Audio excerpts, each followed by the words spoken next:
ఏదో ఒక కంపెనీకి సంబంధించి 3 కోట్ల రూపాయలు విలువైనటువంటి ఎక్విప్మెంట్ ఇచ్చారట ఆవిడ మంత్రిగా ఉండగా ఒక ఇండస్ట్రీకి. 3 సంవత్సరాలు అయింది దాని అంటే దానికి ఇచ్చే గ్యారంటీ టర్మ్ అయిపోయింది.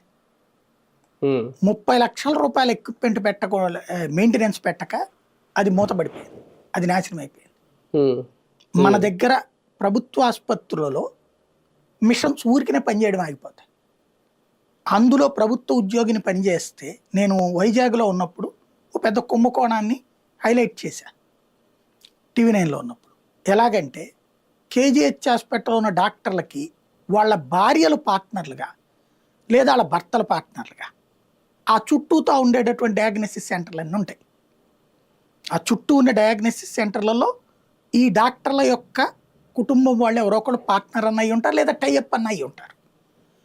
KGH హాస్పిటల్లో మిషనరీ ఉన్నాయి అనుకోండి, ఆ మిషనరీ ఉన్నట్టుండి కంప్లైంట్ వచ్చేస్తుంది, ఉన్నట్టుండి ఎక్స్రే పనిచేయదు, ఉన్నట్టుండి ఇంకొకటి డయాలసిస్ పనిచేయదు, అట్లాగే ఏదో ఒకటి పనిచేయవు వాటిట్లో. ఎందుకయ్యా అంటే ఆ కన్సర్న్డ్ ఎంప్లాయీ జీతం అతనికి వస్తుంది పని చేయకపోయినా సరే, అతను ఏదో ఒకటి చెడగొడతాడు. అక్కడ చెడగొడితే అక్కడికి ఇక్కడ మన దగ్గర మిషన్ పని అయిపోయిందమ్మా అక్కడికి వెళ్ళి చేయించుకోండి. వాళ్ళు పేదలు ప్రభుత్వ